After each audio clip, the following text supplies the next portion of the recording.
Have you completed your PhD or in the last stage of your PhD? Or are you an early career researcher? And if you are looking to conduct research in Japan, this is the opportunity. The JSPS Postdoctoral Fellowship, which is one of the most prestigious and fully funded research opportunities available.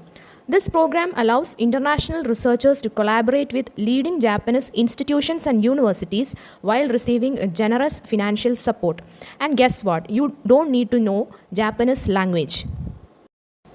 In this video, I will walk you through everything you need to know about this fellowship, which includes the different fellowship categories, eligibility requirements, financial support, the application process, how the selection process works, and some strategic tips that can help improve your chances of success. So by the end of this video, you will have a clear understanding of how the JSPS fellowship works and how to start preparing your application. Let's start with what is JSPS.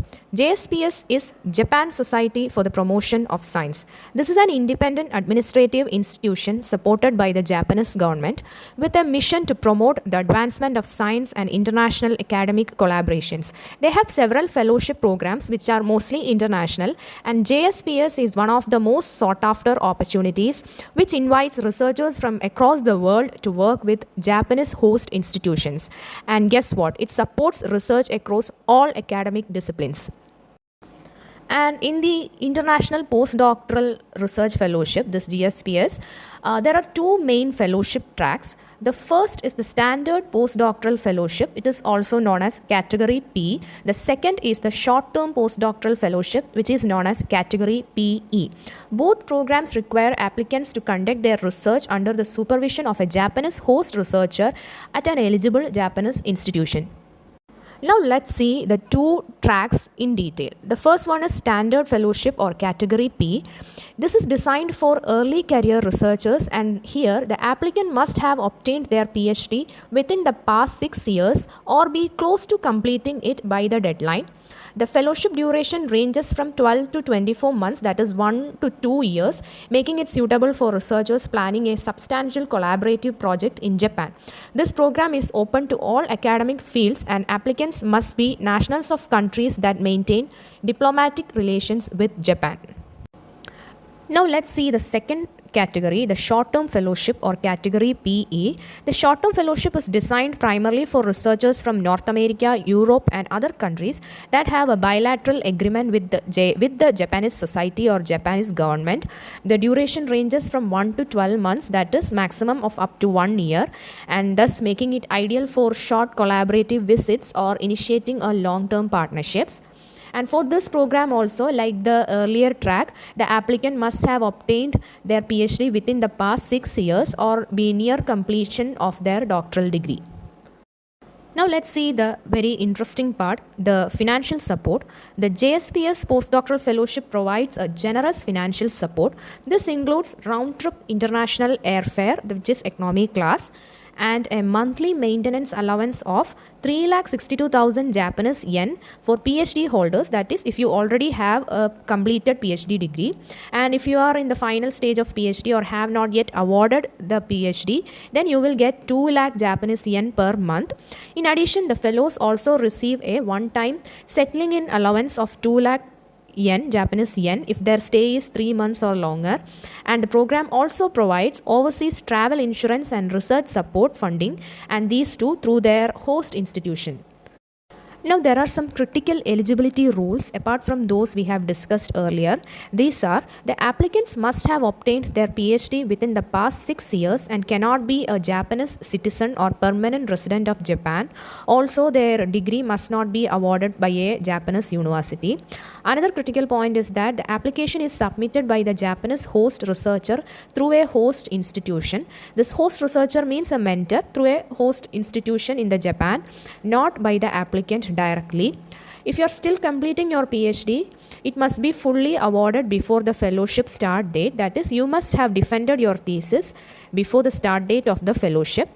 Also, researchers who have received any other fellowships under the JSPS, there are several other fellowships, then they are ineligible for this JSPS postdoctoral fellowships. Now let's see the components of the application, the steps, what are the tracks. The application process begins with identifying and securing a Japanese host researcher or a mentor. Once you have established a collaboration with a host institution and a mentor, you will prepare the application together. The application typically includes a Form 1, which has to be completed by the host institution, and a Form 2. This includes your detailed CV, research achievements, and research plan or the research proposal in detail. Apart from these, you will also need a letter of recommendation, usually from your doctoral supervisor. And the entire application consists of around 12 pages, that is the Form 1, Form 2, and everything together it will come around 12 pages, and this should be submitted electronically by the host institution, not by the applicant. And usually, coming to the timeline awareness, the JSPS typically conducts through recruitment cycles every year, usually one having a deadline nearly April and the another one by August. However, many host institutions may set earlier internal deadlines, so it is very important to confirm the timelines with your host researcher well in advance. Late submissions are not accepted, so starting early is the most essential part of the fellowship.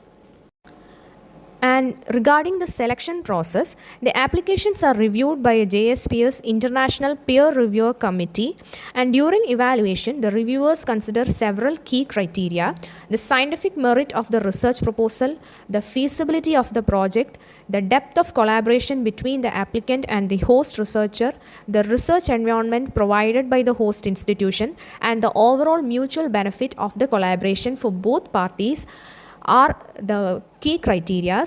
Strong proposals clearly demonstrate how the project advances research both in Japan and internationally. Now let's see some strategies. What weakens an application? So there are several factors that can weaken an application. These include poor alignment with the host researcher in case of your area of research, submitting multiple applications, providing inaccurate or false information, or failing to follow the official guidelines.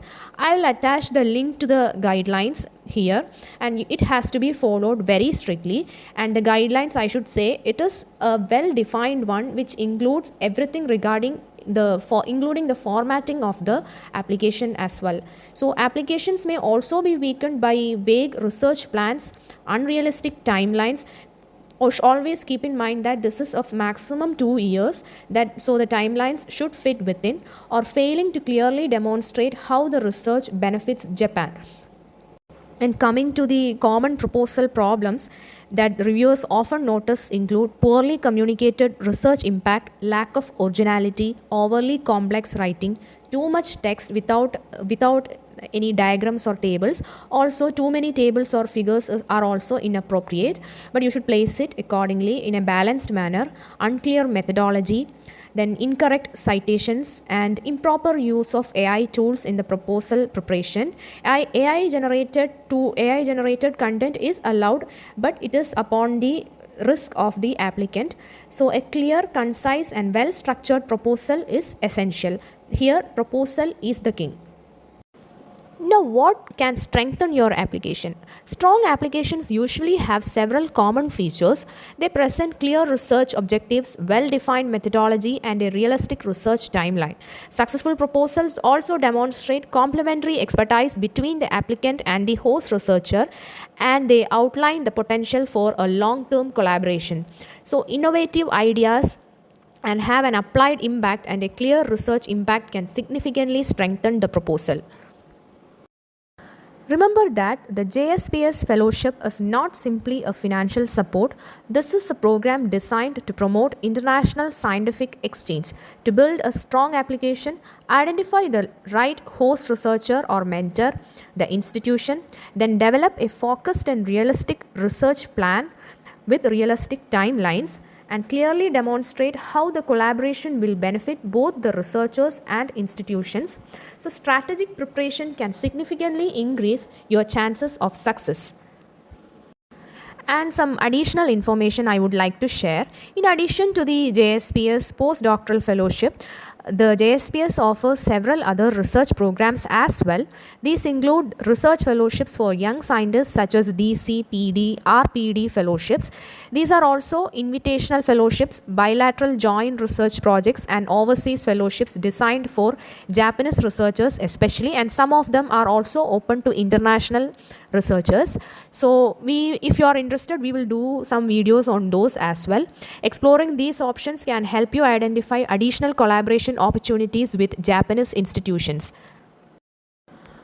I'll attach the official fellowship guidelines in the description below. Feel free to share your questions in the comments, and I'll try to address them in future videos as well as in the comment section, definitely. And if you find this guide helpful, consider subscribing for more videos on international fellowships, grants, funding opportunities, and academic career developments. Thank you for watching.